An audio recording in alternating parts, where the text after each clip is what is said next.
먼저 읽겠습니다. 그러므로 하늘에 있는 것들의 모형은 이런 것들로서 정결하게 할 필요가 있었으나 하늘에 있는 그것들은 이런 것들보다 더 좋은 제물로 할지니라.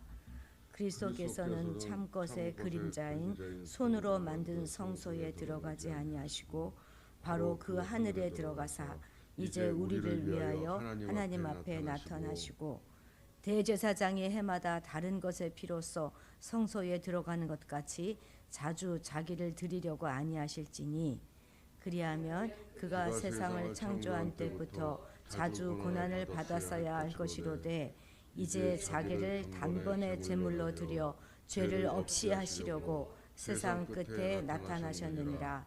한 번 죽는 것은 사람에게 정해진 것이요 그 후에는 심판이 있으리니 이와 같이 그리스도도 많은 사람의 죄를 담당하시려고 단번에 들이신 바 되셨고 구원에 이르게 하기 위하여 죄와 상관없이 자기를 바라는 자들에게 두 번째 나타나시리라. 아멘. 오늘 본문에서는 옛 장막 성전과 대조되는 하늘 성소와 그에 대한 예수의 사역을 다루고 있습니다. 하늘에 있는 것의 모형인 지상의 성막과 그 안에 있는 모든 각종 그릇들은 짐승의 피로 정결하게 하였습니다. 하지만 하늘 성전에 참여하는 백성들에 위해서는 더 좋은 예물, 그러니까 예수 그리스도의 희생이 필요합니다. 이는 예수님께서 모세를 통해 주신 이 땅의 희생 제사를 완성하는 것으로서 사람의 손으로 만든 그런 지성소를 통하지 않고 곧바로 자기 피로 아버지 하나님 앞까지 나아가 우리의 제사장으로서 중보하시기 때문입니다. 레위 계열의 제사장들은 매년 다른 희생 제물을 가지고 속죄일에 지성소 안으로 들어가 한 해 동안 백성들과 또 제사장 자기 본인을 위한 본인이 그 지은 죄를 속죄하였습니다. 그가 죽으면 어떻게 되었어요? 그 아들이 그 일을 또 물려받았지요. 하지만 마지막 아담으로 오신 우리 예수님은 매년 새롭게 십자가의 고난을 당하실 필요가 없이 단번에 순종하는 그런 죽음을 통해서 인류의 죄를 없이 하셨고 하나님의 의를 온전히 이루셨습니다. 대제사장이 피를 들고 지성소 안으로 들어가듯이 주님은 대제사장으로서 하늘 성소에 들어가 하나님 앞에 서셨어요. 우리는 그분의 뒤를 따라 함께 영광에 참여합니다. 그분이 가신 곳이 우리가 가는 곳이고 그분이 받은 영광이 바로 우리의 영광입니다. 그러나 따르지 않는 자는 결코 다를 수 없다는 거, 다다를 수 없다는 거 우리가 기억해야 할 것입니다. 예수님의 단번의 죽음은 영원한 많은 죽음을 그치게 하는 죽음이 되셨습니다. 이제 죽음을 이기신 예수님은 당신을 의지하여 믿는 성도들을 재림하는 그때까지 지키실 것이고 영원한 심판에서 우리를 구원하실 것입니다. 첫 아담 이래로 모든 사람에게는 죽음이 다 찾아오지만 마지막 아담 예수의 그 죽음의 순종을 통해 영원한 생명에 이르는 그 길이 열린 것입니다. 영원한 사망의 심판을 받는 어리석은 인생 되지 말고 영원한 구원의 소망을 붙잡고 주의 다시 오심을 바라보는 그런 인생이 되어야 할 것입니다. 26절 우리 다 같이 읽겠습니다. 시작. 그리하면 그가 세상을 창조한 때부터 자주 고난을 받았어야 할 것이로되 이제 자기를 단번에 제물로 드려 죄를 없이 하시려고 세상 끝에 나타나셨느니라. 아멘. 이 구절에서 우리가 오해하기 쉬운 것이 있는데요. 그것이 바로 이 세상 끝이라고 하는 이 말 때문에 그렇습니다. 여기서 세상 끝이라고 하는 것은 문자적으로는 시대를 완성하는 때 혹은 역사의 클라이막스 이런 것을 의미하는 것이고 구체적으로는 그리스도의 재림의 때가 아니라 그리스도의 초림의 때를 가리킵니다. 잘 읽어보시면 단번에 제물을 드리려고 단번에 제물을 드리려고 그러니까 처음에 십자가에 달리신 걸 말씀하시는 거잖아요. 세상 끝에 나타나셨다. 이것도 과거의 표현입니다. 28절 끝에 보면 두 번째 나타나시리라. 그거는 이제 재림 때를 말씀하시는 거고, 요거는 초림 때입니다. 우리는 그저 세상 끝이다 하면 그냥 재림 때다 이렇게 생각하잖아요. 이것은 초림을 가리키는 것입니다. 그러니까 과거 2000년 전에 그리스도께서 오셨을 그때가 이미 세상의 끝이요 종말의 시작이었다는 것입니다. 때문에 이 그리스도의 초림 이후부터 지금까지를 만약에 우리가 영화에 비교한다면 이것은 영화의 시작이나 중간 부분이 아니라 이미 클라이막스를 지나서 이 종용을 앞에 두고 있는 대단원의 시간이라 할 수 있을 것입니다. 그렇기에 그리스도의 초림 사건은 지금까지 진행되어 왔던 우주의 역사라고 하는 그 영화가 이제 불과 얼마 안 있으면 곧 끝날 것이다 하는 것을 예고해주는 중요한 계시의 사건이 아닐 수 없는 것입니다. 그런데도 세상 사람들은 이러한 것들을 잘 모르고 막연히 세상이 시끄럽고 복잡해질 때마다 그저 아유 말세야 말세가 다 왔어 이러면서 가벼운 이야기처럼 쉽게 지나치곤 합니다. 믿는 우리들도 마찬가지 아닙니까? 아니 21세기를 맞이하면서 도리어 뉴 밀레니엄이라는 그런 유행어와 함께 마치 우주와 역사의 새로운 무대가 열린 것처럼 흥분하기 같이 하지 않았습니까? 말 그대로 새천년이 열렸다 이러면서 말입니다. 하지만 영적으로 보면 사실은 이와는 정반대인 것입니다.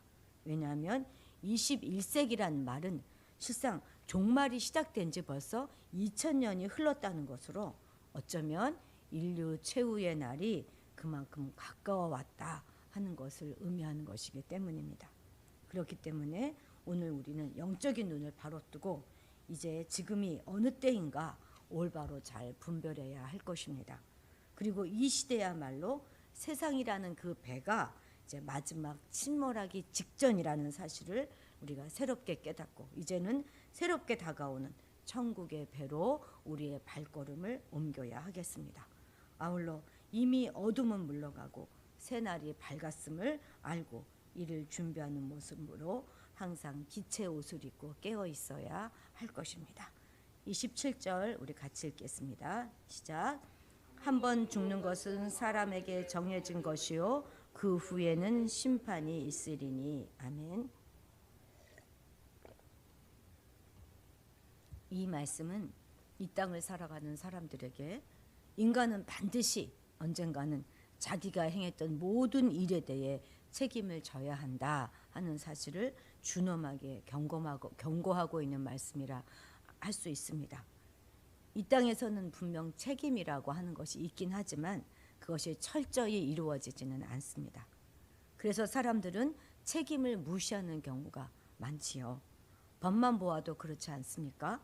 법은 불완전한 인간에 의해서 만들어지고 또 불완전한 인간에 의해서 집행되어지기 때문에 그 완벽한 기능을 다 담당하지는 못합니다. 아니 심지어 악한 자가 법을 악용함으로 해서 더 큰 이익을 보는 때도 많지 않습니까? 또 어떤 사람들은 법을 이기고도 특권과 자기 지위를 이용해서 그 처벌에 제외되기도 하고 또 어떤 자들은 끔찍한 죄를 저지르고도 증거를 남기지 않는 소위 완전 범죄를 함으로써 아주 당당하게 거리를 활보하기도 하지요. 서로 또 발견된다 할지라도 실력 있는 변호사들을 통해 가지고 무죄를 선고받기도 하잖아요. 또 어떤 경우에는 공소시효 제도를 이용해서 소추의 범위를 넘어서기도 합니다. 그렇기 때문에 이 땅에서는 오직 힘없고 무지한 자들만이 불공평하게 죄의 책임을 지는 기막힌 일들조차도 드물지 않게 일어나곤 합니다. 오직 하면 무전유죄, 유전무죄라는 말도 나왔겠습니까? 그러나 이런 모든 일은 잠시 이 땅에 있을 동안에만 가능한 일입니다. 왜냐하면 죽은 후에는 반드시 엄정한 하나님의 심판이 있을 것이기 때문입니다. 모든 것은 발가벗은 것처럼 드러나게 되는 하나님 앞에서 더 이상 완전 범죄나 공소시효 완료라고 하는 그런 것은 있을 수 없을 것입니다. 또한 특권을 이용한 예외적인 특혜도 있을 수 없습니다. 오직 각자의 행위에 대한 추상 같은 판결과 집행만 있을 뿐입니다. 이것을 알고 있는 우리는 어떻게 살아야 하겠습니까? 우리는 세상 사람들처럼 얄팍한 속임수로 자기의 이익을 위해서 법을 어기고 책임에 빠져나가는 그런 행동은 하지 말아야 할 것입니다. 오직 마지막 심판 때에서는 어떤 무익한 말조차도 이에 대한 책임을 져야 한다는 사실을 기억하고 늘 삼가는 자세를 잃지 말아야 할 것입니다. 또 한 가지 우리가 여기서 기억해야 할 것이 있는데, 그것은 우리는 단 한 번 죽는다는 것입니다. 사단은 늘 거짓말로 이 진리를 왜곡하여서 우리를 유혹합니다. 사단의 고전적인 전략이 거짓말인 거 다 아시죠? 어떻게 거짓말을 합니까? 사단은 인생과 죽음 이후의 모든 세계에 대해서 자꾸 거짓말을 퍼뜨립니다. 죽은 후의 세상은 없다. 한 번 죽으면 끝이다. 더 심각한 것은 인생은 윤회한다 하는 그런 말을 퍼뜨리죠. 인생은 윤회한다 하는 이 말은 꼭 불교 신자만 하는 그런 말이 아니지 않습니까? 이것은 정말 생각보다도 많은 사람들이 믿고 있는 거짓 진리입니다. 우리 믿는 사람들도 습관처럼 아유 내가 다시 태어난다면 뭐 이런 말들을 종종 하지 않습니까? 이 말은 인생이 한 번이 아니라고 하는 비성경적인 그런 개념입니다. 전생이 몇 번이나 있었고 이 생이 다해도 또 다른 생이 기다리고 있다는 거잖아요. 그래서 너무나 쉽게 이 생을 정리하기도 합니다.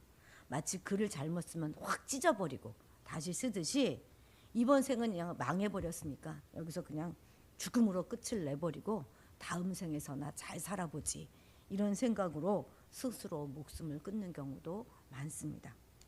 그런데 정말 걱정인 것은 또한 이런 거짓 진리가 인터넷은 물론이고 신문이나 잡지, TV의 방송 등을 통해서 자주 전해진다는 것이에요.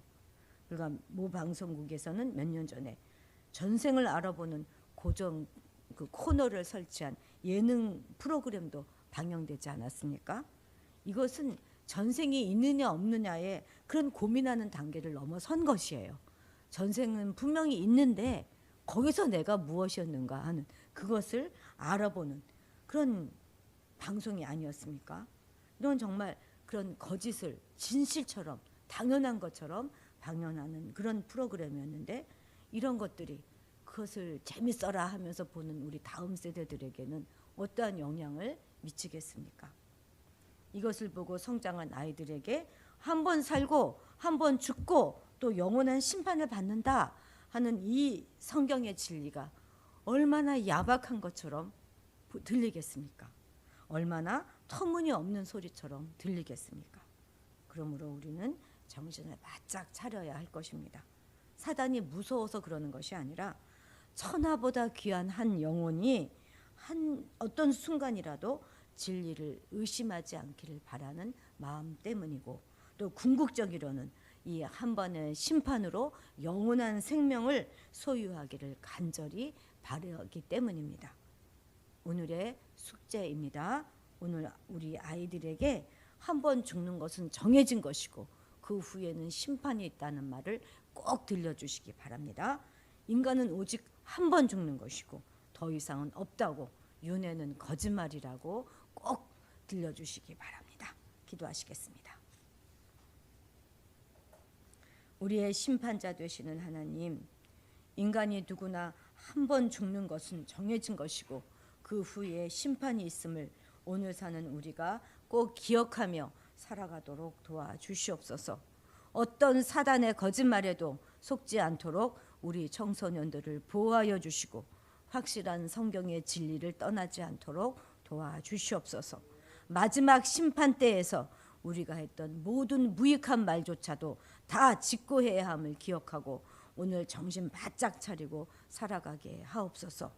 우리에게 이 시대를 볼 수 있는 눈을 허락하여 주셔서 이미 말세가 시작되었음을 보게 하시고 인류 최후의 날이 얼마 남지 않았음을 깨닫고 정말 주님 다시 오심을 준비하며 빛의 자녀로 살아갈 수 있도록 도와주시옵소서.